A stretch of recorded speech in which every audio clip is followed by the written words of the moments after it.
हाँ भी हो गई तैयारी स्पीच की? हाँ हो ही गई। सारे लोग तो पढ़ के देंगे, तू भी ब्रेल में लिख लेती। यार कितने साल हो गए ब्रेल को हाथ लगाए, जब से कंप्यूटर आया ना ब्रेल को तो छुआ तक नहीं। मुझे याद है, कर लूंगी। Now I would like to call upon contestant number 4. चल तेरा नंबर आ गया, ऑल द बेस्ट।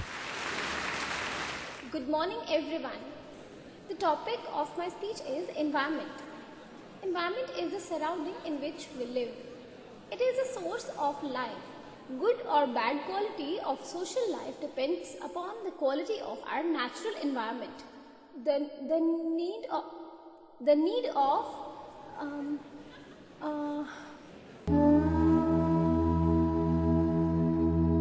काश आपने समय पर ब्रेल सीख ली होती तो आज इतनी परेशानियों का सामना न करना पड़ता।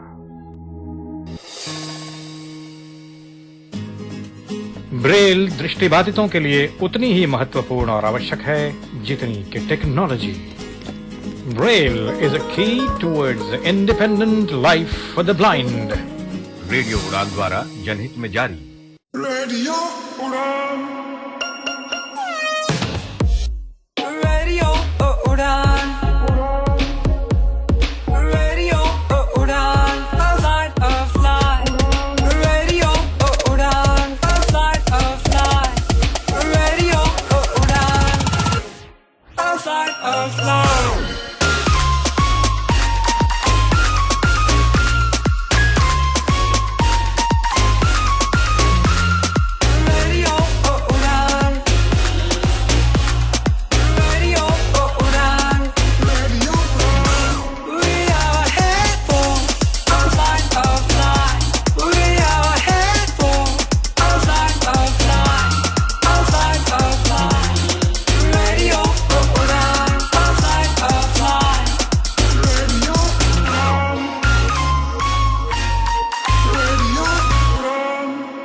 Listening to Radio Udan, a flight of life.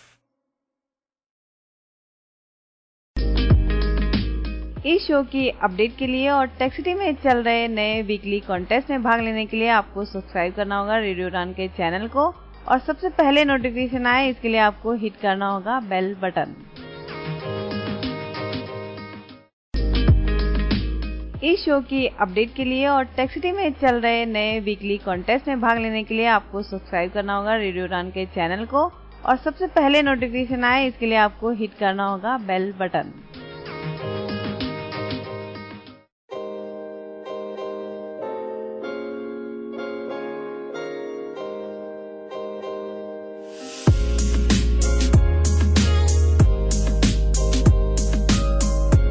दोस्तों आप सभी का बहुत बहुत स्वागत है। आप सुन रहे रेडियो उड़ान फ्लाइट ऑफ लाइफ, और इस वक्त मैं हूं मीना सिंघवी आपके साथ। शो है टेक्सिटी का। दोस्तों सबसे पहले तो बात कर लेते हैं बहुत इंपॉर्टेंट, वो ये कि अगर आपको मेरा शो अच्छा लगता है तो आपको लाइक करना है, और अगर आपको शो अच्छा नहीं लगता तो आपको डिसलाइक करना है। लेकिन कुछ भी करो जो आपको सही लगता है, लेकिन करिएगा जरूर। आपको वोट जरूर करना है। इलेक्शन जरूर खत्म हो गया लेकिन फिर भी वोटिंग तो आपको करना ही है। चलिए अब बात कर लेते हैं हमारे वीकली कॉन्टेस्ट की। एक्चुअली कुछ कारणों से मेरा सिस्टम खराब हो गया था, प्रोसेसर खराब हो गया था, तो इस कारण से मैं शो नहीं कर पाई।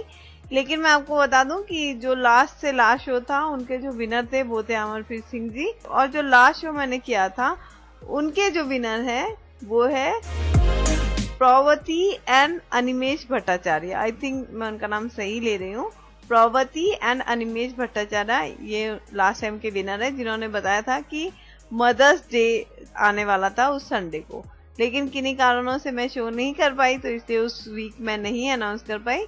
लेकिन अब आपको बहुत बहुत बधाई हो। आपका नंबर मुझे भेज दीजिएगा। अगर आपने मेल कर दिया तो बहुत अच्छी बात है, नहीं किया तो आप मुझे मेल कर दीजिएगा। और बहुत बहुत मुबारक हो आपको आपके नंबर पर पेटीएम का कैश मिल जाएगा। ठीक है, चलिए अब सवाल की बात कर लेते हैं। नहीं, सवाल की बात करेंगे एकदम अंत में। अब हम बात करते हैं आज के शो की। हमने स्टार्ट किया था पावर पॉइंट को लेकर अपना शो, तो पावर पॉइंट को ही हम आज कंटिन्यू करेंगे। सवाल हम अंत में पूछेंगे, थोड़ा तो वेट करना पड़ेगा आपको, है ना। चलिए तो शो की शुरुआत करते हैं और बात करते हैं पावर पॉइंट की।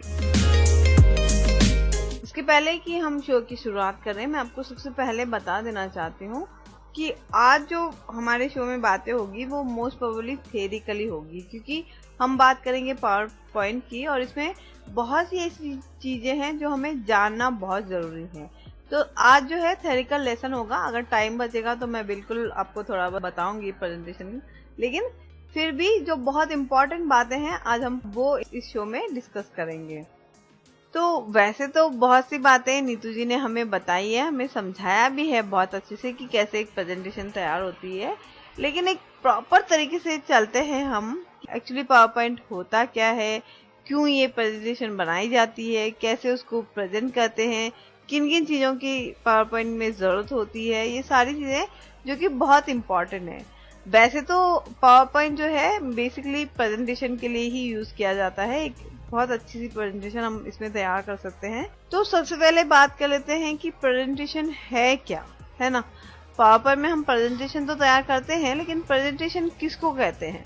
जो प्रेजेंटेशन होती है वो एक तरीके का कम्युनिकेशन होता है जहां पर आप अपने आइडियाज, थॉट्स, फीलिंग्स लोगों के साथ में, पब्लिक के साथ में शेयर कर सके, ताकि पूरा ग्रुप उस चीज को, आपके थॉट्स को एक्सेप्ट कर ले।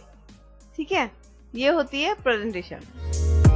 अगर हम बिजनेस वर्ल्ड की बात करें तो प्रेजेंटेशन जो होती है एक बिजनेस वर्ल्ड में आपके ग्रुप का, आपके थॉट का एक पर्टिकुलर एक कंप्लीट प्रोजेक्ट होता है जो आप अपने सीनियर्स के सामने प्रेजेंट करते हैं और आपको उन्हें कन्विंस करना होता है अपनी प्रेजेंटेशन को दिखाकर।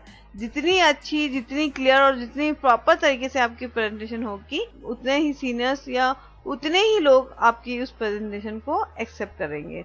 तो बहुत जरूरी है कि जो भी चीज आप बना रहे हो वो बहुत क्रिस्टल क्लियर होनी चाहिए। आपके माइंड में जो भी थॉट्स है वो बिल्कुल क्लियर वहां पे रिटर्न में होने चाहिए और उसको आपको बहुत अच्छे से एक्सप्लेन भी करना आना चाहिए। अब बात आती है कि प्रेजेंटेशन की जरूरत क्यों पड़ती है ना। क्योंकि अक्सर ये आता है दिमाग में कि यार मैं मेरी बात तो जितना बोल के बता सकता हूँ उतना मैं रिटर्न में नहीं लिख के बता सकता हूँ, क्योंकि बोलने की लैंग्वेज अलग होती है और रिटर्न की लैंग्वेज डिफरेंट हो जाती है। लेकिन प्रेजेंटेशन जो है वो आपकी थॉट को एक बहुत प्रॉपर स्ट्रक्चर देकर तैयार की जा सकती है। आप अपने जितने भी थॉट्स हैं वो बहुत अच्छे स्ट्रक्चर में डालकर उसको तैयार कर सकते हो, ताकि कितने भी बड़ा ग्रुप क्यों ना हो, ह्यूज पब्लिक के सामने भी आपकी जो थॉट्स है वो बिल्कुल क्लियर आ जाए, किसी के भी दिमाग में किसी भी तरीके की कोई कंफ्यूजन ना हो। इसीलिए प्रेजेंटेशन तैयार की जाती है ताकि लोगों को समझने में इजी हो और आप अपने जो आइडियाज हैं वो स्मूथली प्रेजेंट कर सकें। और मोस्टली क्या होता है कि जब कोई चीज दिखती है सामने तो वो बहुत इजीली एक्सेप्ट कर ली जाती है पब्लिक की तरफ से, ऑडियंस की तरफ से इजीली एक्सेप्टेशन हो जाती है उन चीजों में जो क्लियर दिखती है। तो इसलिए भी प्रेजेंटेशन तैयार करना बहुत जरूरी होता है। अपने जो आइडियाज होते हैं या कोई भी इम्पोर्टेंट चीज है जो आपको लगता है कि ये होना चाहिए, ये चेंजेस होने चाहिए, तो उसके लिए जरूरी है प्रेजेंटेशन बनाना। कुछ चीजें जो बहुत इम्पोर्टेंट होती है, जो हमें बहुत ध्यान रखनी होती है कोई भी प्रेजेंटेशन बनाने के लिए, वो मैं आपको बता देती हूँ। सबसे पहली बात, जो मैटर आप लिखोगे उसमें वो एक रीडेबल फॉर्मेट में होना चाहिए, जिसे आप कोई भी देखे वो इजीली पढ़ सके, इस तरीके का फॉर्मेट आपका होना चाहिए। सबसे पहली बात आपको ये चीज ध्यान रखनी चाहिए। दूसरी बात, आप उसमें पिक्चर्स ऐड कर सकते हो उसको बहुत मीनिंगफुल और अट्रैक्टिव बनाने के लिए। और उसके बाद जो भी अल्फाबेट्स हम लिख रहे हैं उनको भी आपको जगह जगह पर हाईलाइट करना होगा, ताकि उन चीजों को जो कि बहुत इम्पोर्टेंट है पब्लिक को क्लियरली दिख जाए। ठीक है, तो ये तो वो चीजें हो गई जो आपको माइंड में रखकर इन सब चीजों को सेट करना है। ठीक है, एक प्रेजेंटेशन बनानी है। अब हम बात कर लेते हैं कि हमें कुछ फिजिकल कंपोनेंट्स की जरूरत होती है, कुछ फिजिकल आइटम्स की हमें जरूरत होती है अपनी प्रेजेंटेशन बनाने के लिए, अपनी प्रेजेंटेशन को प्रेजेंट करने के लिए। सबसे पहले हमें जरूरत होती है स्लाइड्स की। ये एक तरीके की शीट होती है जिसमें हम अपनी प्रेजेंटेशन तैयार करते हैं और इसमें जो भी हम लिखते हैं वो मार्कर के थ्रू लिखते हैं। ठीक है, जो भी लिखा जाएगा वो एक मार्कर के थ्रू इसमें लिखा जाएगा। उसके बाद एक हमें बहुत बड़े प्रोजेक्टर की जरूरत होती है जिसमें बहुत क्लियर, बहुत इजीली लोगों को दिख जाए, दूर तक बैठी ऑडियंस को दिखने के लिए उसी टाइप का एक प्रोजेक्टर की हमें जरूरत होती है। मोस्ट प्रोबेबली लोग ओवरहेड, अपने हेड से ऊपर तक का प्रोजेक्टर लेते हैं ताकि दूर तक बैठी ऑडियंस को आपका प्रोजेक्ट दिख जाए, आप जो भी बताना चाहते हैं वो दिख जाए उन्हें, इसलिए। उसके बाद एक आता है स्लाइड मार्कर। मोस्ट प्रोबेबली जो विजुअली इम्पेयर पर्सन है उनको तो इनकी जरूरत नहीं है, लेकिन जो नॉर्मल साइटेड पर्सन होते हैं वो स्लाइड मार्कर्स को यूज करते हैं, जो कि डिफरेंट डिफरेंट कलर्स में मिलते हैं, और वो लोग इन मार्कर्स के जरिए ही अपने पॉइंट्स को हाईलाइट करते हैं। तो आपको ये पता होना चाहिए कि प्रेजेंटेशन के ऊपर लिखने के लिए एक मार्कर पॉइंट अलग से आता है, बहुत से कलर्स में मिलता है और उसी से ही लिखा जाता है। एक्चुअली जो ट्रांसपेरेंट शीट आती है एक प्रिंटो के, उस पे लिखने के लिए भी इन्हीं पेन्स का इस्तेमाल किया जाता है। उसके बाद जरूरत पड़ती है स्पीकर नोट्स की। जो स्पीकर नोट्स होते हैं, स्पीकर नोट्स किसे कहते हैं? अगर आपने कहीं स्पीच दी है या फिर आप कहीं पे कुछ प्रोग्राम करना चाहते हो, एंकरिंग कर रहे हो, तो कुछ हम ऐसे तो नहीं है कि हम देख देख के एंकरिंग करेंगे सारी, है ना, और ऐसा भी नहीं है कि हर चीज हमें याद हो ओरली। तो कुछ हाईलाइट, कुछ हेडिंग हम लेके जाते हैं अपने साथ में, ताकि उस हेडिंग को देखकर, उन वर्ड्स को देखकर हमें पूरा सेंटेंस याद आ जाए। उसे कहते हैं स्पीकर नोट्स। तो कुछ आपको स्पीकर नोट तैयार करना पड़ेगा, जहां पर आपको इन शॉर्ट में अपनी लैंग्वेज में अपने हिसाब से कुछ हेडिंग्स, वर्ड्स या सेंटेंस लिखना पड़ेगा, जिसे एक वर्ड से आपको पता लग जाए कि इसके बाद आपको ये प्रेजेंट करना है और इसके बाद आपको ये प्रेजेंट करना है। ठीक है।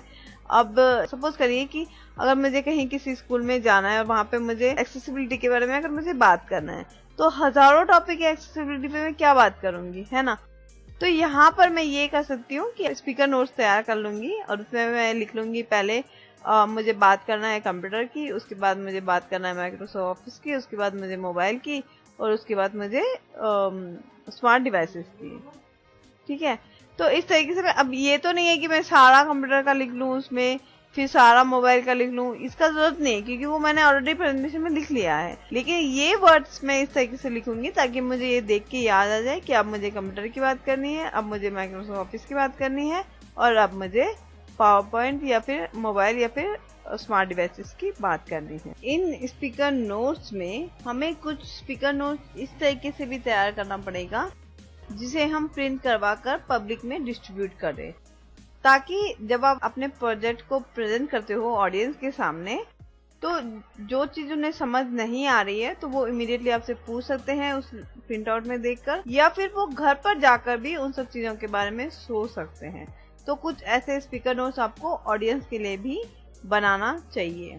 अब बात करते हैं कि एक प्रेजेंटेशन को प्रेजेंट कैसे किया जाता है, कैसे एक प्रोजेक्ट को हम पब्लिक के सामने डिलीवर कर सकते हैं। इसके भी 3 ऑप्शंस होते हैं। एक एलसीडी के जरिए आप अपनी प्रेजेंटेशन को प्रेजेंट कर सकते हैं। इसमें ये होता है कि आपका जो कंप्यूटर है वो एक डिवाइस एलसीडी के साथ अटैच कर दिया जाता है, और इसके जरिए आप ऑडियंस को अपनी प्रेजेंटेशन बता सकते हैं। वो जब आप अपने कंप्यूटर के साथ कनेक्ट कर देंगे तो आपका सारा वो कंटेंट जो है वो एलसीडी में दिखाई देगा विदाउट प्रिंट किए। ठीक है। और इसमें एलसीडी के जरिए या कंप्यूटर के जरिए प्रेजेंट करने का एक बेनिफिट और ये होता है कि काफी सारे वीडियो, साउंड सिस्टम भी आप इनमें ऐड कर सकते हो। जब आप प्रेजेंटेशन को प्रिंट करके लोगों को दोगे, उसके बजाय अगर आप कंप्यूटर में एलसीडी के जरिए या किसी प्रोजेक्टर के जरिए दिखाएंगे तो वो बहुत क्लियर लोगों को समझ आएगी। आप उसमें काफी सारे इफेक्ट डाल सकते हैं, काफी सारे ग्राफिक्स, वीडियोस, फोटोग्राफ्स, बहुत सी चीजें ऐड करके बहुत अच्छे और बहुत सुंदर तरीके से आप अपनी प्रेजेंटेशन को प्रेजेंट कर सकते हो ऑडियंस के सामने। इसके बाद के जो 2 ऑप्शन है उनसे ये बहुत बेस्ट ऑप्शन होता है, क्योंकि इसमें आप बहुत अच्छे तरीके से अपनी प्रेजेंटेशन को दिखा सकते हो। इवन आप मॉडिफाई, एडिट, जूमिंग, लार्ज करके भी पब्लिक को दिखा सकते हो अपना जो भी मोटिव है, जो भी इम्पोर्टेंट थिंग्स है, जो भी चीजें आप उसको ज्यादा ब्राइट या फिर हाईलाइट करके भी दिखा सकते हो टाइम टू टाइम, जब आप कोई प्रोजेक्ट तैयार करते हो और पब्लिक को प्रेजेंट कर रहे हो, डिलीवर कर रहे हो उस वक्त। और जो बाकी के 2 ऑप्शन है उसमें एक ऑप्शन और ये है कि आप अपनी प्रेजेंटेशन को तैयार करो कंप्यूटर पे, फिर उसको प्रिंट आउट करके एक बड़े से प्रिंटर में उसको दिखाओ। ठीक है। और जो तीसरा ऑप्शन होता है अब ये तो एक हो गया है। प्रोजेक्टर में तो आपको 1 बाय 1 चेंज करना पड़ता है। आप जो भी पेपर तैयार करते हो उन सारे पेपर्स को 1 बाय 1 चेंज करना पड़ता है। तीसरा एक और ऑप्शन होता है, कैमरे के जरिए आप एक स्लाइड शो तैयार कर लो और फिर उसको स्लाइड शो बनाकर और फिर उसको आप अपने प्रोजेक्टर में प्रेजेंट करें। तो इससे ये होगा कि आपको बार बार अपना पेपर चेंज नहीं करना पड़ेगा। एक स्लाइड शो के जरिए लोगों को ये इजीली दिख जाएगा। आजकल बहुत जगह इस चीज को यूज किया जा रहा है, स्लाइड शो को। अगर आपने देखा होगा तो फेसबुक पर भी बहुत सारे ऐसे स्लाइड शो पड़े होते हैं। लोग बहुत सारी फोटोज उठाकर किसी के बर्थडे के लिए स्लाइड शो बनाते हैं, पीछे बैकग्राउंड में म्यूजिक लगा देते हैं और फिर सामने वो स्लाइड शो चलते रहता है। फोटोज जैसे कि बचपन की फोटो ले लिया, फिर 1 साल की, फिर 2 साल की, फिर 4 साल की, 10 साल की, ऐसे करके शादी तक की फोटोज लोग लगाकर एनिवर्सरी पर बनाते हैं, कभी बर्थडे पे बनाते हैं। तो इस तरीके के स्लाइड शो आजकल बहुत ट्रेंड में है और तैयार किए जाते हैं। हम भी, जैसे हमारे रेडियो उड़ान का जो प्रोग्राम होता है, अभी रिसेंटली एक कॉन्टेस्ट हमने चलाया था, उसका भी एक स्लाइड शो रेडियो उड़ान के यूट्यूब चैनल पे पड़ा होगा, आप जाकर देख सकते हैं। रुचिका की वॉइस है उसमें और म्यूजिक है बैकग्राउंड में, लेकिन साथ में फोटोज का स्लाइड शो भी चल रहा है। जो उड़ान एनुअल हमने किया था 2019 वाला, उसका स्लाइड शो यूट्यूब पर तैयार है। तो ये सब चीजें आजकल ट्रेंड में है। ये चीज हमें आनी चाहिए, ना भी आए तो भी हमें नॉलेज तो होनी ही चाहिए।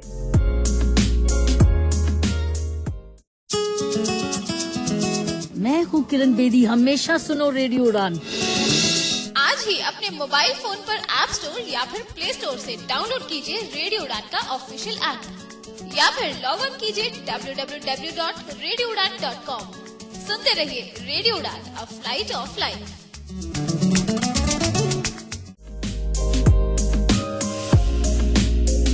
ये कुछ मेथड थे जिसके जरिए हम अपनी प्रेजेंटेशन को प्रेजेंट कर सकते थे। अब बात करते हैं कि अपनी प्रेजेंटेशन को कैसे हम बहुत प्रॉपर तरीके से कंडक्ट कर सकते हैं। ये थोड़े से नॉर्मल टिप्स है जिसके जरिए हम अपनी जो प्रेजेंटेशन है उसको इफेक्टिव बना सकते हैं। और अपनी प्रेजेंटेशन को इफेक्टिव बनाने के लिए जो सबसे पहली और इम्पोर्टेंट बात है, जो कि हमें बहुत पहले ध्यान में रखना है, वो ये है कि आपकी जो प्रेजेंटेशन होगी वो शॉर्ट, सिंपल, स्ट्रॉन्ग, पॉजिटिव और सिंसियर होनी चाहिए। ठीक है, जो हमारी प्रेजेंटेशन है वो शॉर्ट, सिंपल, स्ट्रॉन्ग, पॉजिटिव और सिंसियर होनी चाहिए। यानी कि जितनी छोटी और जितनी अच्छी और जितनी पॉजिटिव होगी उतनी ही जल्दी एक्सेप्टेबल होगी पब्लिक के लिए। उसके बाद हमें अपने ऑडियंस को प्रिपेयर करना होगा और ये चीज हमें ध्यान रखनी होगी कि वो हमें समझते हैं। ठीक है, जितना वो हमें समझेंगे उतना ही हमारे लिए अच्छा होगा। तीसरी बात, जो बात आपको उनको कहनी है वो आप उन्हें कहिए। जो बात आपको उनको बतानी है कि ये चीज इम्पोर्टेंट है, ये प्रोजेक्ट आप चलाना चाहते हो, तो वो आप उनको क्लियरली कहिए, पहले ओरली। उसके बाद जो बहुत इम्पोर्टेंट चीज है, जब कोई प्रेजेंटेशन हम तैयार करते हैं तो मोस्ट प्रोबेबली वहाँ पर ऐसा नहीं है कि सारे डिसेबल लोग ही होते हैं। ठीक है, फॉर एग्जाम्पल के लिए अगर हम रेडियो की बात करें तो अब यहाँ पर ऐसा तो नहीं है कि हम सब कुछ अपने बलबूते पे ही कर लेंगे। यहाँ पर हम अलग अलग प्रोग्राम्स कराते हैं, कभी मेट्रो में मीट करवाते हैं, वर्कशॉप्स करवाते हैं और कॉम्पिटिशन्स करवाते हैं। तो अब कहीं ना कहीं तो फंड की जरूरत हमें पड़ती है ना। तो अब अगर मैं एक प्रोजेक्ट तैयार करूं जहाँ पर मुझे फंड की जरूरत होगी, तो वहाँ तो सारे डिसेबल नहीं होंगे, नॉर्मल लोग होंगे, जो मतलब साइटेड लोग होंगे। मुझे हर तरीके की ऑडियंस को कन्विंस करना है, हर तरीके की ऑडियंस को बताना है कि मेरा क्या प्रोजेक्ट है और मैं क्या करना चाहती हूँ और मैं ये क्यों कर रही हूँ। ये कुछ चीजें जो बहुत इम्पोर्टेंट है।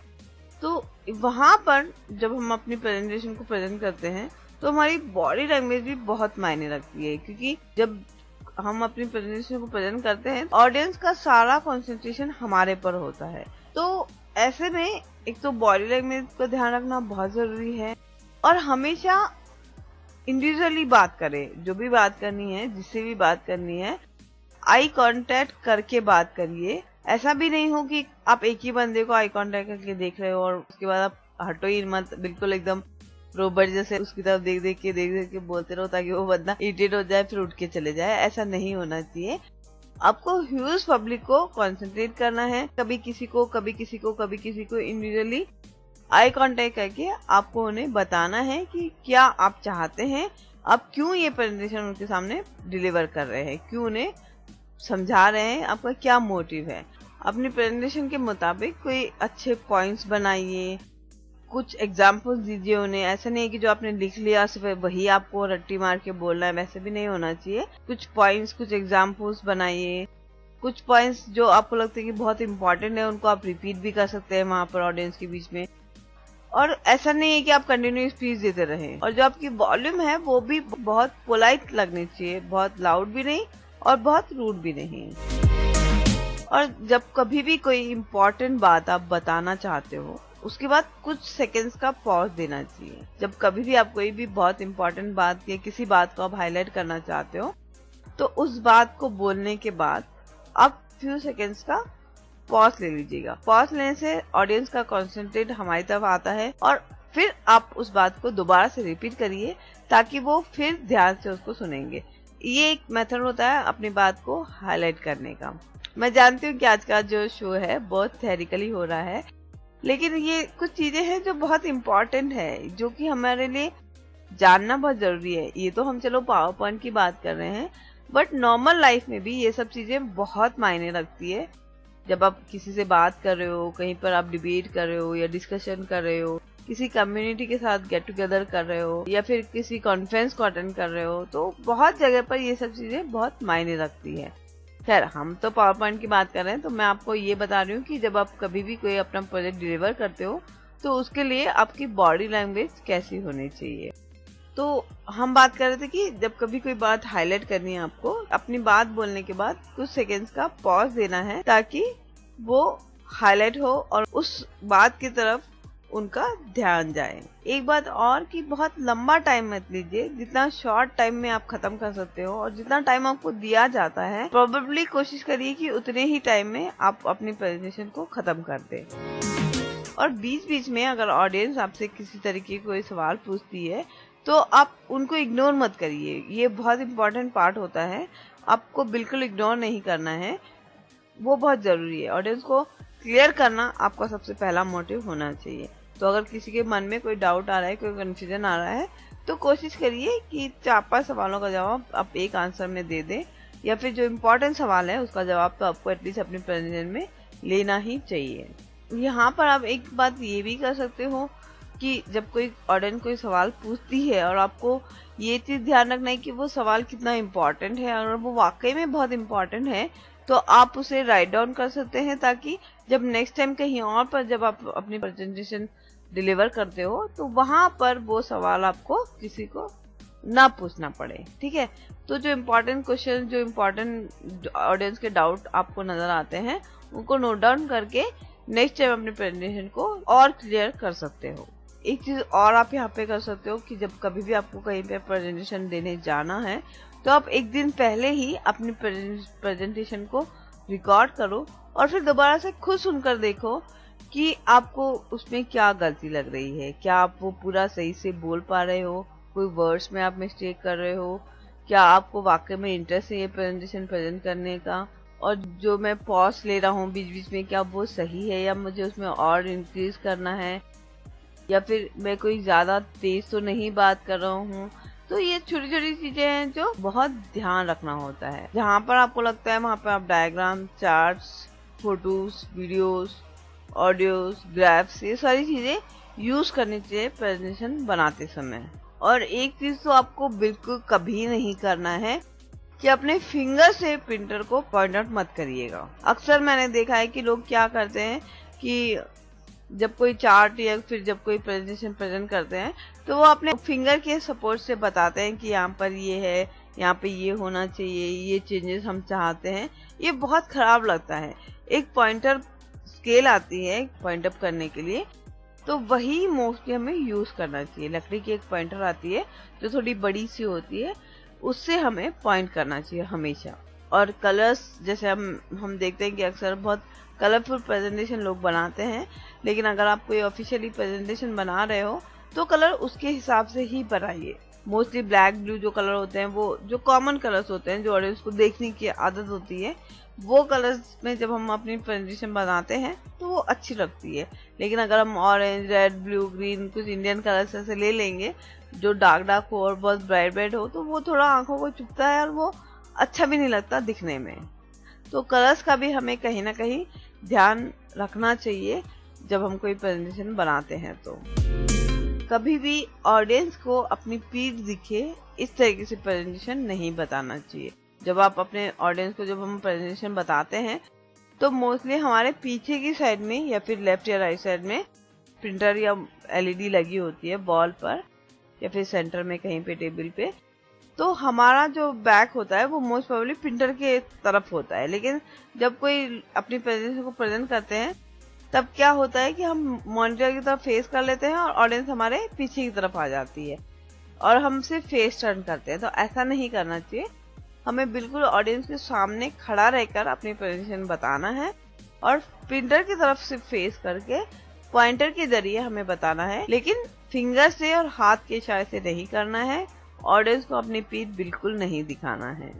तो इन सब चीजों के लिए बहुत जरूरी है कि एक बार अपनी प्रेजेंटेशन को आप रिहर्सल कर लें, क्योंकि जब हम पहली बार या दूसरी बार करते हैं तो हमें इन चीज की आदत नहीं होती। लेकिन आप जब 2-3 बार अपनी प्रेजेंटेशन को प्रेजेंट कर देंगे उसके बाद आप हैबिचुअल हो जाते हैं, तो फिर आपको प्रैक्टिस की जरूरत नहीं होती। बस एक बार रिवाइज करना जरूरी होता है ताकि कोई मिस्टेक नहीं हो। वैसे हर कोई बंदा इस चीज का ध्यान रखता है, बट फिर भी नॉर्मल फॉर्मल ड्रेस होनी चाहिए। जब कभी आप कोई बिजनेस वर्ल्ड में जा रहे हो, किसी बिजनेस टॉपिक पे आप डिस्कस कर रहे हो, तब आपको एक डिग्निफाइड पर्सन वहां पर दिखना है और you have to be feel dignified in a dignified manner. तो ये सब चीजें छोटी छोटी सी है लेकिन बहुत आपको ध्यान रखनी है और आपको जरूरत से ज्यादा फ्री भी नहीं होना है किसी से भी और जरूरत से ज्यादा टाइडी भी नहीं रहना है ऑडियंस के साथ में, ठीक है। आपको एक ह्यूज कंपनी में बहुत फॉर्मल तरीके से रहना है। चलिए, अब ये तो सारी बातें हो गई बहुत बेसिक जो हमें बहुत ध्यान रखना है। एक एक चीज इसमें आपको बहुत अच्छे तरीके से ध्यान रखना है, चाहे वो ड्रेसिंग हो, चाहे वो बात करने का तरीका हो, कॉन्फिडेंट हो, डिग्निटी हो, पर्सनैलिटी हो, खड़े होने की स्टाइल हो, कुछ भी हो। छोटी चीजें हैं लेकिन ये बहुत मायने करती है, क्योंकि आजकल जो जमाना है वो विजुअलाइजेशन का जमाना है और इसमें बहुत जरूरी है कि आपकी हर चीज वेल मेंटेन हो। जब आप किसी एक इस तरीके की गैदरिंग में जा रहे हो जहाँ पर आपको कुछ प्रेजेंट करना है, जहाँ पर you are the hero, because जब तक आप अपनी प्रेजेंटेशन प्रेजेंट करके जाओगे तब तक ऑडियंस का सारा कॉन्सेंट्रेट आप पर रहेगा। तो you have to be present yourself as best as you can. अब हम बात कर लेते हैं पावर पॉइंट की। तो हालांकि नीतू जी ने पावर पॉइंट की तो बहुत सारी बातें आपको बताई थी, कैसे उसे ओपन करते हैं, नॉर्मल उन्होंने फॉर्मल प्रेजेंटेशन बनाकर भी बताई थी। मुझे उम्मीद है कि आपको उनका जो बताने का मेथड था वो समझ आया होगा। अगर आपको नहीं समझ आया तो आप बिल्कुल YouTube पर रेडियो उड़ान टेक्सिटी पावर पॉइंट को सर्च कर आप एक बार फिर से सुन सकते हैं। वैसे मैं आपको इन शॉर्ट में बता देती हूँ एक बार फिर से कि शॉर्ट मेन्यू में जब हम पावर लिखेंगे तो most probably MS office PowerPoint आ जाता है। अगर नहीं आता तो जो दूसरा मेथड है वो आपको नीतू जी ने बताया है। तो आप दोनों भी तरीके से पावर पॉइंट ओपन कर सकते हैं। एक बार जब हम ओपन कर लेते हैं तो मोस्टली सबसे टॉप में ही स्टार्ट मेन्यू में आ जाता है। तो ये तो था बहुत बेसिक सा ऑप्शन पावर पॉइंट को ओपन करने का। अब सपोज करिए कि मेरे पास एक पावर पॉइंट ओपन है, मैं न्यू प्रेजेंटेशन को ओपन करना चाहती हूँ, तो हमें 3 ऑप्शन वहाँ पर मोस्ट प्रोबेबली मिलते हैं, जिसमें एक आता है ऑटो कंटेंट विजेट और एक आता है ब्लैंक प्रेजेंटेशन और एक आता है ओपन एग्जिस्टिंग प्रेजेंटेशन। तो जब हम न्यू पर इसको क्लिक करते हैं तब ये सारे मेथड आते हैं। जब आप फाइल मेन्यू में जाके न्यू प्रेजेंटेशन में क्लिक करते हैं तो आप वहाँ पर उसको एंटर करके मोस्ट प्रोबेबली ब्लैंक प्रेजेंटेशन पर ही हमारा कर्सर होता है। अगर नहीं हो तो आप टैब के सहारे से ब्लैंक प्रेजेंटेशन पे जाकर जब एंटर कर देंगे तो एक और नई ब्लैंक प्रेजेंटेशन ओपन हो जाएगी। अगर आपको ऑलरेडी क्रिएटिव कोई प्रेजेंटेशन ओपन करना है तो उसके लिए जो ऑप्शन होता है वो होता है कंट्रोल O, या फिर न्यू पर जो थर्ड ऑप्शन है ओपन एंड एग्जिस्टिंग प्रेजेंटेशन, उस पर भी आप एंटर करके अपनी बनाई हुई प्रेजेंटेशन को ओपन कर सकते हैं। ऑटो कंटेंट विजार्ड जो होता है इसमें बहुत सारे मॉडल्स, टॉपिक्स, वैरायटीज होते हैं। उसमें से आप पर्टिकुलर टॉपिक को चूज कर सकते हैं और उस विजार्ड को यूज कर सकते हैं। तो इस टाइप से आप अपना ऑटो कंटेंट विजार्ड भी ओपन कर सकते हैं। चलिए मैं एक बार विंडो की को प्रेस करके पीओ लिखकर आपको एक बार प्रेजेंटेशन ओपन करके दिखा देती हूँ। Menu, search box, edit, type text in this edit field or press up or down arrow to move through items. P. Search box, edit, P, VLC Media Player, V. O. Microsoft Office PowerPoint 2007. Enter. Leaving menus. Microsoft PowerPoint, MDI client, multiple document interface client window, presentation 1, please wait ... ready, no selection, to select an object, press tab. Alt F, menu, new Alt F N. Open, Control plus O, Alt F O. New Alt F N. Enter. Leaving menus. No selection. New presentation dialog. Blank and recent. Blank presentation grid. Navigate with left and right, up and down arrow keys. Schedules. Tab. Create button to activate. Press space bar. Tab. Cancel button to activate. Press space bar. Tab. Blank and recent grid. Navigate with left and right, up and down arrow keys. Install templates grid. Install themes grid. My templates ... grid. New from existing ... grid. Featured grid. Navigate with left and right, up and down arrow keys. Agendas grid. Award certificates grid. Calendars grid. Content slides grid. Design slides grid. Diagrams grid. Plans grid. Presentations grid. Resumes grid. Schedules grid. More categories grid. Blank and recent grid. Navigate with left and right, up and down arrow keys. Install templates grid. Install themes grid. My templates ... grid. New from existing ... grid. Enter. Presentation 1. No selection. New from existing presentation dialog. File name. Edit combo. To set the value, use the arrow keys or type the value. Alt tab. Files of type. Combo box. All PowerPoint presentations. Tab. Menu. Tools. Alt L. Tab. Leaving menus. Open button to activate. Tab. Cancel button to tab. Toolbar. Desktop. Split button. Use the arrow keys to move through the buttons on this toolbar. Press a tab. Recent places. Recent tab. Explorer pane. Command module toolbar. Organize button. Organize this folder. Tab. Tree view. Tree view. Namespace. Tree control closed. 1 of tab. 2 locations button to activate. Press space bar. Tab. Folder. Tab. Explorer pane. Shell folder view. Items view list box read only. To move to an item, press the arrow keys. M. Minel. Enter. Explorer pane. Shell folder view. Items view list box. Android. D. Desktop. D. Downloads. D. Dropbox. Enter. Explorer pane. Shell folder view. IP. Photos. P. PPT. Enter. Shell folder view. Explorer pane. Shell folder view. Items view list box. Radio Uden PPT new.pptx 15/11/2017. Uden Welfare Society.pptx. Type Microsoft Office Power. Enter. Presentation 1. Uden Welfare Society slide 1 of 17. No selection. To select an object, press tab. Radio Uden APET project. Presentation 2. Uden Welfare Society slide 1 of 17. No selection. To select an object, press tab. Alt tab. Presentation 1. Presentation 1. Slide 1. 1 of 1. Edit. Alt tab. Presentation 2. No selection. To select an object, press tab. Radio Uden APET project. About Uden Welfare Society. Vertical tab slide 2 of 17. Control W. Presentation 1. Slide 1. 1 of 1. Edit. Alt F. Menu. New Alt F N. Open. Control plus O. Alt F. New Alt F N. Enter. Leaving menus. No selection. New presentation dialog. Blank and recent. Blank presentation grid. Navigate with left and right, up and down arrow keys. Schedules. Tab. Uden Welfare Society grid. Tab. Create button to activate. Press space bar. Tab. Cancel button to activate. Press space bar. Tab. Blank and recent grid. Navigate with left and right, up and down arrow keys. Tab. Type 1 or more keywords. Edit. Type in text.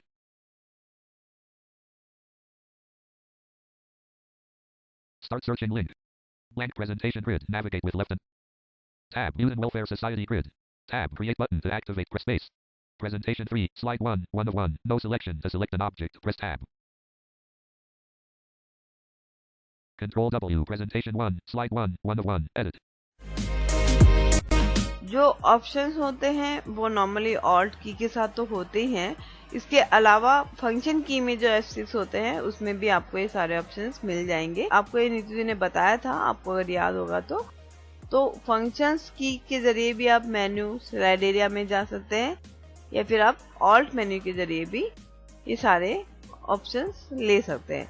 तो most probably power point के लिए F6 का ही इस्तेमाल किया जाता है। तो कोशिश करिएगा कि आप भी मेन्यू के लिए F6 का ही इस्तेमाल करें। और सबसे इजी जो मेथड होता है वो होता है कंट्रोल N। ठीक है, कंट्रोल N के जरिए भी हम बिल्कुल इजीली एक नई प्रेजेंटेशन को ओपन कर सकते हैं। अब आते हैं हम स्लाइड्स पे, क्योंकि मेन प्रेजेंटेशन जो तैयार होती है वो स्लाइड्स पे होती है। जो बेसिक स्लाइड्स होती है वो आपको नीतू जी ने बताई है। सबसे पहली स्लाइड होती है वो होती है सेंटर टाइटल और सब टाइटल वाली स्लाइड, और जो दूसरी स्लाइड होती है वो होती है टाइटल और सब टाइटल वाली स्लाइड। ठीक है, ये तो बहुत बेसिक प्रेजेंटेशन है, बेसिक स्लाइड्स है। इसमें और भी कई तरीके की स्लाइड्स होती है, वो मैं आपको एक बार बता देती हूँ और उसके बाद हम बात करेंगे इन स्लाइड्स के बारे में। Microsoft PowerPoint presentation 1. Please wait. Ready. No selection. To select an object, press tab. Slide 1. 1 of 1. Tab. Center title placeholder. Tab. Subtitle placeholder. Tab. Center title placeholder. Alt tab. About UWS. Microsoft Word. About UWS. Microsoft Word. Print edit. Top. About Youth Welfare Society. Selected. Youth Welfare Society. Copied. Alt tab. Microsoft PowerPoint presentation 1. Microsoft PowerPoint presentation 1. Slide 1. 1 of 1. Center title placeholder. Pasted. Escape object level. Youth Welfare Society slides 1 of 1. Center title placeholder. Level 1. Youth Welfare Society. Tab. Subtitle placeholder. Alt tab. About UWS. Microsoft Word. About UWS. Blank. We are Youth Welfare Society. Unit. Selected. We are Youth Welfare. Selected. People take a flight into limitless. Selected. Radio station, comma, to assisted tourism, comma, to steer. Selected. And numerous conventions. Selected. Assistance, comma, we do it all. Selected. Visual impairment to make this unit possible, period. Copied. Alt tab. Microsoft PowerPoint presentation 1. Microsoft PowerPoint presentation 1. Youth Welfare Society slides 1 of 1. Subtitle placeholder. Pasted. Escape object level. Youth Welfare Society slides 1 of 1. Subtitle placeholder. Level 1. We are Youth Welfare Society. Unit, like the name suggests, helps the visual escape. Youth Welfare Society slides 1 of 1. ये है title slide. ठीक है, जिसमें मैंने बताया आपको कि 2 part होते हैं, सेंटर टाइटल और सब टाइटल। ठीक है, Youth Welfare Society slides 1 of 1.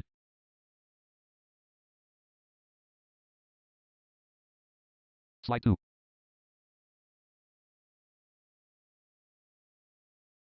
Youth Welfare Society slides 1 of 2. Slide 2. 2 of 2. Tab. Title placeholder. Tab. Object placeholder. Tab. Title placeholder. सबसे पहले हमें एक नई स्लाइड ओपन करनी पड़ेगी, तो हम कंट्रोल M करेंगे। कंट्रोल M से नई स्लाइड ओपन होती है और कंट्रोल N से नई प्रेजेंटेशन ओपन होती है। तो हमें यहाँ पर कंट्रोल M करना होगा। तो कंट्रोल M करने के बाद में एक नॉर्मल स्लाइड ओपन होती है जिसमें होता है टाइटल और सब टाइटल। इस स्लाइड में हम सिर्फ टाइटल और सब टाइटल ही डाल सकते हैं। टाइटल में आप हेडिंग डाल सकते हो, जो भी आपको हेडिंग देनी है वो, और उसका मैटर जो है वो हम सब टाइटल में डाल सकते हैं। एक और नई स्लाइड ओपन करते हैं यहाँ पर, तो कंट्रोल M करेंगे हम। Alt tab. Microsoft PowerPoint Youth Welfare Society.pptx. Microsoft PowerPoint Youth Welfare Society.pptx. Slide 2. 2 of 2. No selection. To select an object, press tab. Youth Welfare Society slides 1 of 2. Slide 2. 2 of 2. Shift F10. Menu. Cut unavailable. T. Copy unavailable. C. Paste. P. Publish slides. Ruler R. Grid and guides. Layout sub menu L. Leaving menus. Title and content grid. Navigate with left and right, up and down arrow keys. Menus. Title slide grid. Navigate with left and title and content grid.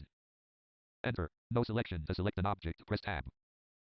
Tab. Title placeholder. Tab. Object placeholder. Tab. Title placeholder.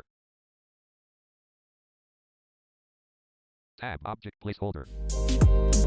इस वाली slide में हम title के साथ साथ कोई भी object insert कर सकते हैं, यानी कि तस्वीरें, फोटोज वगैरह हम इस वाली स्लाइड में इंसर्ट कर सकते हैं। तो एक बार हम पहले देख लेते हैं कि किस किस तरीके की स्लाइड्स यहाँ पर है, फिर मैं आपको एक बार सबको ओपन करके दिखा दूंगी। तो अब तक हमने जो स्लाइड देखी थी उसमें एक थी टाइटल स्लाइड, जिसमें होते हैं 2 ऑप्शंस, एक सेंटर टाइटल और एक सब टाइटल। इसके बाद ये है एक नॉर्मल स्लाइड। उसके बाद एक स्लाइड हमने देखी जिसमें होता है टाइटल और सब टाइटल। इसके बाद अभी हमने देखी टाइटल और ऑब्जेक्ट वाली स्लाइड। एक स्लाइड होती है इसमें टाइटल ओनली। टाइटल ओनली वाली स्लाइड में एक सेक्शन होता है जिसमें हम सिर्फ टाइटल इंसर्ट कर सकते हैं। एक होती है टाइटल एंड टेक्स्ट, और टाइटल एंड टेक्स्ट में टाइटल और टेक्स्ट फील्ड 2 ऑप्शन होते हैं। ठीक है, तो इसमें आप टाइटल लिख के उसको डिस्क्राइब कर सकते हैं। टाइटल और टेक्स्ट वाली फील्ड में आप डिस्क्रिप्शन लिख सकते हैं। एक होती है टाइटल और 2 कॉलम टेक्स्ट, तो जैसा कि इसका नाम है टाइटल और 2 कॉलम टेक्स्ट, तो एज इट इज एक हेडिंग देकर आप उसमें 2 कॉलम्स में मैटर लिख सकते हैं। 3 सेक्शन होते हैं जिसमें से टाइटल, बॉडी और टेक्स्ट वाला कॉलम होता है। इस वाली स्लाइड का थोड़ा सा लेआउट जो है वो डिफरेंट होता है। एक स्लाइड होती है टाइटल, टेक्स्ट और क्लिकबोर्ड। तो इस वाली स्लाइड में आप टाइटल के साथ साथ टेक्स्ट तो लिख ही सकते हैं, लेकिन टेक्स्ट के साथ साथ क्लिकबोर्ड में से पिक्चर्स भी आप ऐड कर सकते हैं। क्लिकबोर्ड जो है एक तरीके का एक बॉक्स है जिसमें से डिफरेंट डिफरेंट कैटेगरीज की पिक्चर्स है, तो आप वहाँ से वो पिक्चर्स चूज कर कर इसमें इंसर्ट कर सकते हैं। अगर आपको याद होगा तो MS ऑफिस वर्ड में हमने इस क्लिकबोर्ड को यूज़ किया था वर्ड में पिक्चर इंसर्ट करने के लिए। वही सेम ऑप्शन पावर पॉइंट में भी आपको देखने को मिलेगा। और इस स्लाइड का जो लुक है वो मैं आपको बता दूं, इसमें टाइटल जो है वो सबसे टॉप में रहेगा, टेक्स्ट जो है वो लेफ्ट साइड में रहेगा, और जो पिक्चर्स आएगी क्लिकबोर्ड से अगर हम कुछ इंसर्ट करते हैं तो वो राइट साइड में आएगी। एक और स्लाइड होती है जिसमें टाइटल, क्लिकबोर्ड और टेक्स्ट, ठीक है, सुनने में सेम है टाइटल, क्लिकबोर्ड और टेक्स्ट, लेकिन इसमें सिर्फ डिफरेंट इतना है कि इसका जो लुक है, जैसे मैंने पहले वाली स्लाइड में आपको बताया था कि पिक्चर जो है वो राइट साइड में आती है, तो इसमें जो पिक्चर है वो लेफ्ट में आएगी और टेक्स्ट जो है वो राइट में आएगा, और टाइटल तो नॉर्मली टॉप पे आएगा, यानी कि टॉप, फिर राइट साइड में पिक्चर और फिर लेफ्ट साइड में टेक्स्ट आएगा। तो आप जब इंसर्ट करो तो इस चीज़ का ध्यान रखना कि आप कौन सी स्लाइड को इंसर्ट कर रहे हो। आई मीन टू से कि अगर आपका स्क्रीन रीडर बोलता है टाइटल, टेक्स्ट और क्लिकबोर्ड, तो इसका मतलब ये होगा कि टेक्स्ट लेफ्ट में आएगा और पिक्चर राइट में आएगी। अगर आपका स्क्रीन रीडर बोलता है टाइटल, क्लिकबोर्ड और टेक्स्ट, तो इसका मतलब होता है कि पिक्चर राइट में आएगी और जो टेक्स्ट है वो लेफ्ट में आएगा। और नॉर्मली जब हम रिज्यूम बनाते हैं, बायोडाटा बनाते हैं पिक्चर इंसर्ट करके, तो नॉर्मली राइट साइड में टॉप पर पिक्चर हम इंसर्ट करते हैं। तो आप इन चीज़ों का ध्यान रखिएगा कि आप कौन सी साइड में पिक्चर इंसर्ट करना चाहते हैं, तो उस हिसाब से आप साइड चूज करिएगा। एक होती है टाइटल, टेक्स्ट और chart, same as it is जैसे हम पिक्चर इंसर्ट कर रहे थे उसमें, इसमें भी हम वैसे ही चार्ट इंसर्ट कर सकते हैं। चार्ट एक तरीके का ग्राफिक पेज होता है जो कि हम यहाँ से इंसर्ट कर सकते हैं। ये चार्ट वाला ऑप्शन हमें एक्सेल में भी देखने को मिलता है। थोड़ा सा ये अनएक्सेसिबल है क्योंकि इसमें साइटेड का थोड़ा मदद हमें लेना पड़ता है, लेकिन अगर आपको थोड़ी भी नॉलेज है या फिर आप पार्शली हैं तो भी आप इस चीज़ को यूज़ कर सकते हैं। चार्ट जो है ग्राफिक ओरिएंटेशन होता है डेटा का, तो अगर आप चार्ट यूज़ करना चाहते हैं अपने स्लाइड में तो बिल्कुल यहाँ से यूज़ कर सकते हैं। ये वाली स्लाइड भी आपको दो देखने को मिलेगी, एक सेम टाइटल, टेक्स्ट और चार्ट, और एक सेम टाइटल, चार्ट और टेक्स्ट। तो इसका भी सेम लेआउट लुक वो सेम वैसा ही होगा, टाइटल टॉप में और लेफ्ट में टेक्स्ट और राइट में चार्ट, और टाइटल, चार्ट और टेक्स्ट वाली स्लाइड में टाइटल टॉप पे, चार्ट लेफ्ट में और टेक्स्ट राइट में होगा। एक साइड हमें यहाँ पे देखने को मिलेगी टाइटल और टेबल। तो टेबल हमने वर्ड में किया था अगर आपको याद होगा तो सेम वही है। एक इसमें आपको टाइटल के लिए ऑप्शन मिलेगा, टाइटल सेक्शन होगा, और एक जो है वो टेबल फॉर्मेट में होगा जिसमें आप अपना डेटा जो है वो टेबल फॉर्मेट में इंसर्ट कर सकते हैं। यहाँ पर आप नंबर और रोज को भी स्पेसिफाई कर सकते हैं जितना आपको चाहिए उस हिसाब से। एक स्लाइड हमें देखने को मिलेगी टाइटल और चार्ट, तो इसमें भी एज इट इज जैसे नाम है इसका, तो टाइटल मिलेगा एक सेक्शन में और एक सेक्शन में सिर्फ चार्ट वाला ऑप्शन मिलेगा। इसमें आप टेक्स्ट इंसर्ट नहीं कर सकते, सिर्फ चार्ट इंसर्ट कर सकते हो। एक स्लाइड हमें यहाँ देखने को मिलेगी टाइटल और ऑर्गेनाइजेशन स्लाइड, ठीक है। तो इस वाली स्लाइड में आप टाइटल के साथ साथ ऑर्गेनाइजेशन चार्ट इंसर्ट कर सकते हो। ऑर्गेनाइजेशन चार्ट क्या होती है?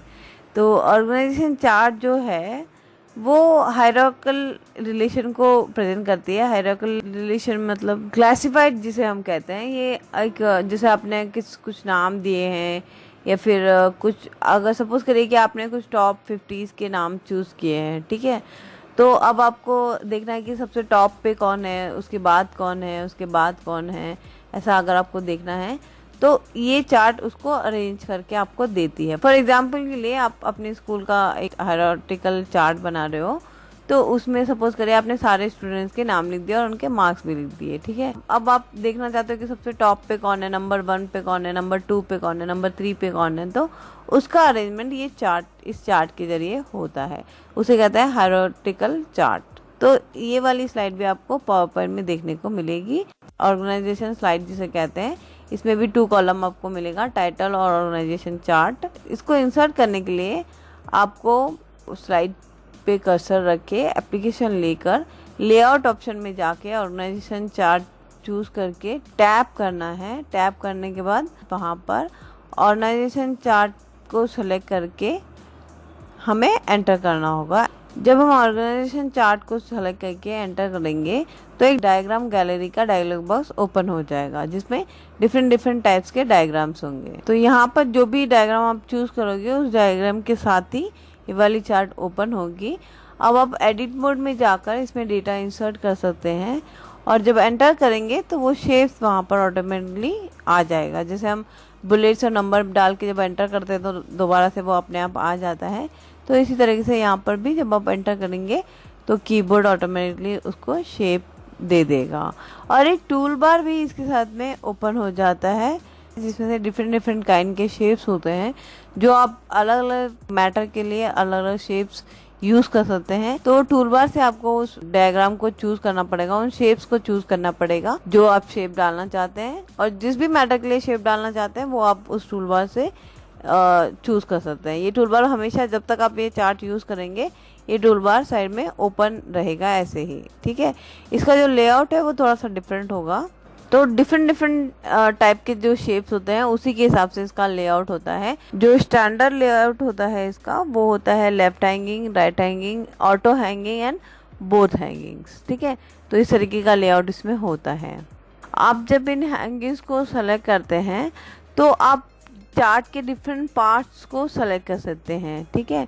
डिफरेंट पार्ट्स को सेलेक्ट करने के बाद जिसमें आप लाइंस को सेलेक्ट कर सकते हैं तो वो सिर्फ लाइंस को ही सेलेक्ट करेगा, उसके बाद कोई दूसरा लेवल आप चूज नहीं कर सकते इसमें। अगर आप कोई पर्टिकुलर ब्रांच को चूज कर रहे हैं तो उसी ब्रांच पे वो काम करेगा, उसके साथ साथ कोई दूसरा पोर्शन उस स्लाइड का चूज नहीं कर सकते। तो वैसे तो आपको पता ही होगा कि जो प्रेजेंटेशन होती है वो बना ही विजुअलाइजेशन को ध्यान में रखकर होती है, तो इसलिए इसका लुक आना बहुत जरूरी है, ठीक है। तो उसी के हिसाब से इसका लुक इस चार्ट में आप बहुत अच्छे से बना सकते हैं। बहुत सारे ऑप्शंस आपको मिलेंगे पावर पॉइंट में, बहुत सारे डिफरेंट काइंड्स के चार्ट, डिफरेंट काइंड के फोटोग्राफ्स, बहुत सारी चीजें हैं जिनको डिस्क्राइब करना तो बहुत मुश्किल है, क्योंकि कलर्स आप इंसर्ट कर सकते हो, डिफरेंट पिक्चर्स आप इंसर्ट कर सकते हो। अगर आप वीडियो बता रहे हो तो वीडियो में ड्रॉपिंग वाला स्लाइड जो हम, अगर आपको याद होगा तो मोबाइल में डिफरेंट काइंड के थीम्स होते हैं, जैसे कि बैकग्राउंड में फिश चल रहे हैं, कॉइन्स ऊपर नीचे होते रहते हैं, वाटर फॉलिंग होते रहता है। तो इसी तरीके से आपको पावर पॉइंट में भी सब कुछ ये मिलेगा स्लाइडिंग्स में। तो आप अपने थीम्स के हिसाब से, जो मोबाइल में थीम्स होते हैं उस हिसाब से इनका लुक बना सकते हो। अब जो ये हैंगिंग है, जैसे टॉप से कुछ हैंग हो रहा है नीचे की तरफ, वो आपको यहाँ पर लुक बन सकता है। तो ये डिपेंड करेगा कि आप किस तरीके की प्रेजेंटेशन बनाना चाहते हो और किस प्रेजेंटेशन के लिए कैसा लुक आप उसे देना चाहते हो। इसमें आप डिफरेंट काइंड के ग्रीटिंग कार्ड्स बना सकते हो जिसको बहुत सुंदर तरीके से डेकोरेट कर सकते हो। किसी को आप वीडियो बनाकर, एनिमेशंस बनाकर इसमें आपको शेयर कर सकते हो, बर्थडे गिफ्ट्स प्रेजेंट कर सकते हो। इवन आप एनिवर्सरीज पे, बर्थडेज पे भी यहाँ पर बहुत सुंदर एडिटिंग करके जो आजकल प्री शूट होता है, प्री फोटो शूट होता है, वो बना सकते हो। हालांकि हो सकता है कि आपको लगे कि ये इम्पोर्टेंट नहीं है, लेकिन ये इम्पोर्टेंट इसलिए है क्योंकि अगर आप विजुअली इम्पेयर पर्सन हो, अगर आप नहीं बना सकते तो ठीक है, लेकिन अगर आप किसी प्रेजेंटेशन में गए हो और कोई आपको डिस्क्राइब कर रहा है तो आपको पता होना चाहिए कि हैंगिंग क्या होती है और ये ऑर्गेनाइजेशन चार्ट क्या होती है, नॉर्मल चार्ट्स क्या होती है, ये इसकी नॉलेज हमें पूरी होनी चाहिए। जब हम कोई कोर्स करते हैं तो भले ही वो हमारे लिए मायने रखता हो नहीं रखता हो, लेकिन हमें सिखाया पूरा जाता है। तो हमारा मोटिव यही होता है कि पूरा हमें सीखना चाहिए, फिर उसको हम कितना इस्तेमाल, और ऐसा तो है ही नहीं कि हमें आता हो और हम उसे इस्तेमाल नहीं करें, ठीक है। ऐसा तो होना मुमकिन ही नहीं है। बिल्कुल हम उसे कहीं ना कहीं कभी ना कभी वो चीज़ें ज़रूर यूज़ आती है, डेफिनेटली हम उसे इस्तेमाल करते ही हैं। इवन मैंने भी बहुत बार जब हम रेडियो रन के इन्विटेशन बनाते हैं तो मैंने इन सब चीज़ों को काफ़ी टाइम यूज़ किया है। बहुत सारी चीज़ें हैं जो हम यहाँ से डिज़ाइन कर सकते हैं, आप भी कर सकते हो। तो चलिए, ये थे सारी स्लाइड्स। मैं एक बार आपको इन स्लाइड्स को ओपन करने का मेथड बता देती हूँ। हालांकि मैंने आपको बताया है पहले भी। इन स्लाइड्स को ओपन करने के लिए आपको पहले कोई भी एक स्लाइड ओपन करनी पड़ेगी, ठीक है। नॉर्मली कंट्रोल M करके आपको एक स्लाइड ओपन करनी पड़ेगी। स्लाइड को ओपन करने के बाद आपको एप्लीकेशन लेना है। अगर आपके कीबोर्ड में एप्लीकेशन का बटन है तो ठीक है, अगर नहीं है तो शिफ्ट और F10 जो फंक्शन की का 10 होता है वो आपको प्रेस करना पड़ेगा एप्लीकेशन की के लिए। तो एप्लीकेशन लेने के बाद आपको लेआउट सब मेन्यू में जाना है। लेआउट सब मेन्यू में जब आप जाओगे तो वहाँ पर राइट एरो करके आपको जो भी स्लाइड चाहिए उसको आप चूज करके एंटर कर सकते हो। तो जब आप उस स्लाइड को एंटर कर दोगे तो जो स्लाइड आपने ओपन की थी, जो नॉर्मल स्लाइड थी पहले टाइटल और सब टाइटल वाली, वो आपको उस फॉर्मेट में नजर आएगी जिस फॉर्मेट में आप लेआउट में से चूज करोगे। तो दोस्तों ये थी स्लाइड सारी, ठीक है। मुझे उम्मीद है कि आपको समझ आया होगा। बहुत ईजी है। अभी तक हमने सिर्फ सीखा है कि क्या प्रेजेंटेशन होती है, कैसे प्रेजेंटेशन को तैयार किया जाता है, कैसे हमें उसे प्रेजेंट करना है, हमारी बॉडी लैंग्वेज, हमारी लैंग्वेज, हमारा जो प्रेजेंटेशन करने का जो स्टाइल होता है वो सब कैसे होता है, ये सब कुछ हमने आज ही शो में सीखा। और हमने जाना कि कितने तरीके की स्लाइड होती है और कैसे हम स्लाइड्स को इंसर्ट करते हैं। आगे के पार्ट हम अगले शो में सीखेंगे, ठीक है। अभी मैं लेती हूँ आपसे ज़्यादा। अगले हफ्ते हम एक प्रेजेंटेशन बनाएंगे उड़ान वेलफेयर सोसाइटी की, जिसमें मैंने सारा मैटर जो है वो एक डॉक्यूमेंट में लिख कर रखा है, ठीक है। और वहाँ से मैं सिर्फ आपको कॉपी पेस्ट करके एक पूरी स्लाइड बनाकर दिखाऊंगी, जिसमें हम ऑडियो भी डालेंगे, पिक्चर्स भी डालेंगे, कलर्स भी डालेंगे, सब कुछ डालेंगे, लेकिन वो हम करेंगे अगले हफ्ते। लेकिन अभी मैं लेती हूँ आपसे इजाज़त। अगर आपको मेरा शो पसंद आता है और अगर आपको कोई भी डाउट होगा किसी भी तरीके का तो आप बिल्कुल हमें पूछ सकते हैं। www.radioran.com पर आप जाकर फीडबैक का एक छोटा सा फॉर्म है, उसे आप फिल कर सकते हैं। आप अपने आइडियाज़ हमारे साथ शेयर कर सकते हैं, आप अपने व्यूज़ हमें दे सकते हैं, आप अपने ट्यूटोरियल या फिर आप जो चाहते हैं कि हम आपको इस शो में सिखाएं वो आप हमें बता सकते हैं।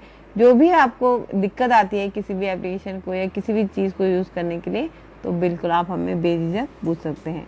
आप मुझे मेल कर सकते हैं। मेरी मेल ID meenalsinghvi@gmail.com पर, जो कि है MINALSINGHVI@gmail.com पर। यहाँ पर आप मुझे मेल करके अपने ट्यूटोरियल शेयर कर सकते हैं और अपने जो डाउट्स है वो भी आप मुझे यहाँ पर पूछ सकते हैं। अब आते हैं आज के कॉन्टेस्ट पे। तो आज का जो सवाल है वो है कि एक्सेल की जो शीट होती है उसमें कितने कॉलम्स और कितने रोज होते हैं, ठीक है।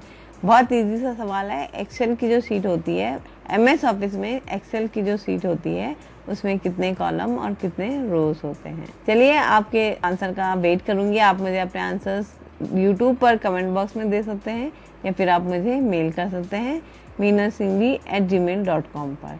चलिए तो आपके आंसर्स का वेट रहेगा। पिछले हफ्ते के जो विनर थे उनको बहुत बहुत मुबारक हो।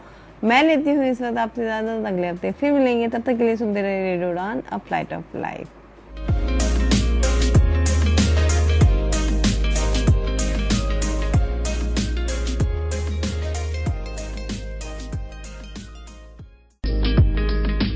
इस शो की अपडेट के लिए और टेक्सिटी में चल रहे नए वीकली कॉन्टेस्ट में भाग लेने के लिए आपको सब्सक्राइब करना होगा रेडियो उड़ान के चैनल को, और सबसे पहले नोटिफिकेशन आए इसके लिए आपको हिट करना होगा बेल बटन।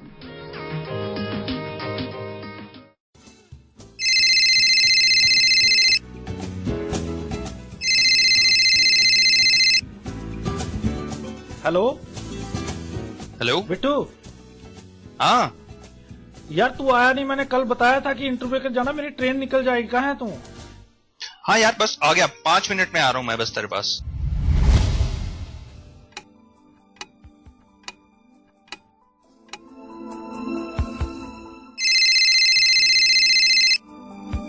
हेलो। हाँ यार बिट्टू 5 मिनट रह गए, मेरी ट्रेन निकल जाएगी। कहाँ है तू? बस यार बाहर ही हूँ, आ रहा हूँ तू बस वेट कर, आ गया मैं।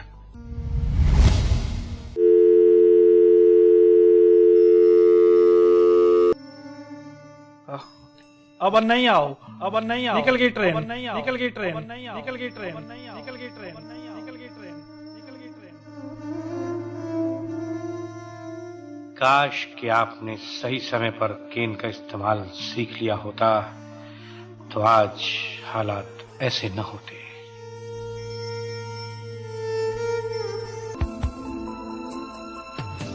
इसीलिए दोस्तों कीजिए केन से दोस्ती, क्योंकि नो केन नो गेन।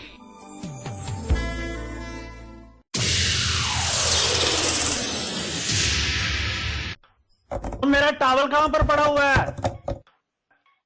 महात्मा गांधी, जिन्हें हम राष्ट्रपिता के नाम से भी जानते हैं, यार तू भारतीय 24 घंटे ब्रेल ही पढ़ता रहता है, कभी चिंतन को- कंप्यूटर पे भी पढ़ लिया कर, तभी तो तुम लोगों के नंबर नहीं आते। मैं तो भैया दोनों से पढ़ता हूँ, लेकिन ज्यादा मजा मुझे ब्रेल पढ़ने से ही आता है। हमको नहीं मजा आता ब्रेल से। यार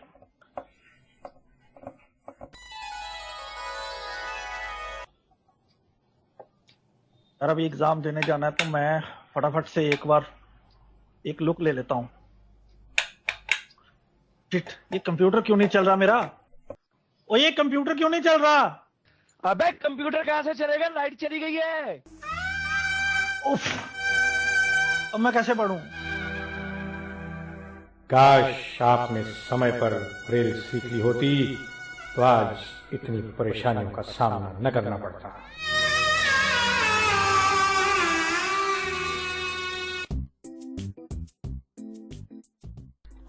ब्रेल दृष्टिबाधितों के लिए उतनी ही महत्वपूर्ण और आवश्यक है जितनी कि टेक्नोलॉजी। ब्रेल इज अ की towards independent life for the blind. Radio उड़ान द्वारा जनहित में जारी। Radio Udan presents a unique show for disabled world, Community Colors. नमस्कार दोस्तों, आप सभी का स्वागत है कम्युनिटी कलर्स में और मैं हूं ज्योति मलिक। प्रोग्राम कम्युनिटी कलर्स को आप हर शुक्रवार रात 9 बजे से 10 बजे तक www.radioudan.com पर सुनते हैं और इस प्रोग्राम को YouTube पर भी सुना जा सकता है। इस प्रोग्राम में आपको वीकली डिसेबिलिटी न्यूज बताई जाती है, जॉब अलर्ट्स बताए जाते हैं और पर्सनालिटी डेवलपमेंट पर हम बात कर रहे हैं। जी हाँ, पर्सनालिटी डेवलपमेंट सेक्शन में हर बार होता है एक यूनिक टॉपिक आपकी पर्सनालिटी को एनहांस करने के लिए। तो सुनना ना भूलें हर शुक्रवार रात 9 से 10 और पुनः प्रसारण हर शनिवार दोपहर 4 से 5। रेडियो उड़ान की ऐप आप डाउनलोड कर सकते हैं प्ले स्टोर या फिर ऐप स्टोर से। रेडियो उड़ान का यूट्यूब चैनल सब्सक्राइब करना बिल्कुल मत भूलिए। स्टे अपडेटेड विद रेडियो उड़ान, फ्लाइट ऑफ लाइफ।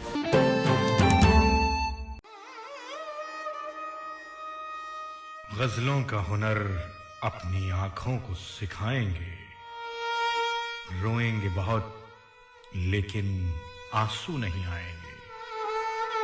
कह दो ये समंदर से हम ओस के मोती हैं, दरिया की तरह तुझसे मिलने नहीं आएंगे।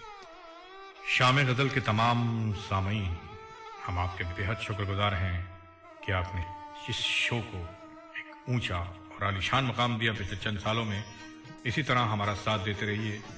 शाम गजल जो कि पेश होता है आपके लिए हर फ्राइडे रात 10 से 12 और जिसे लेकर आते हैं आरजे सैफ।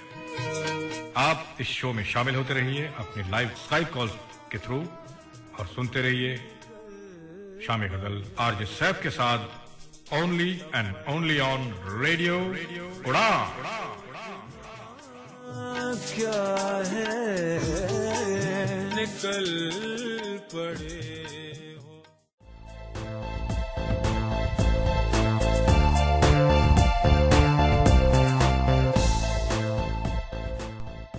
क्या आप भी बॉलीवुड और पॉप गाने सुनने के शौकीन हैं? क्या आप अपने पसंदीदा गीत सुनना और अपने अजीजों को सुनवाना चाहते हैं? अगर हाँ, तो जुड़ जाइए हमारे साथ प्रोग्राम म्यूजिक मसाला में और आनंद उठाइए अपने पसंदीदा गीतों का। हर गुरुवार रात 8 से 9 only and only on radio उड़ान।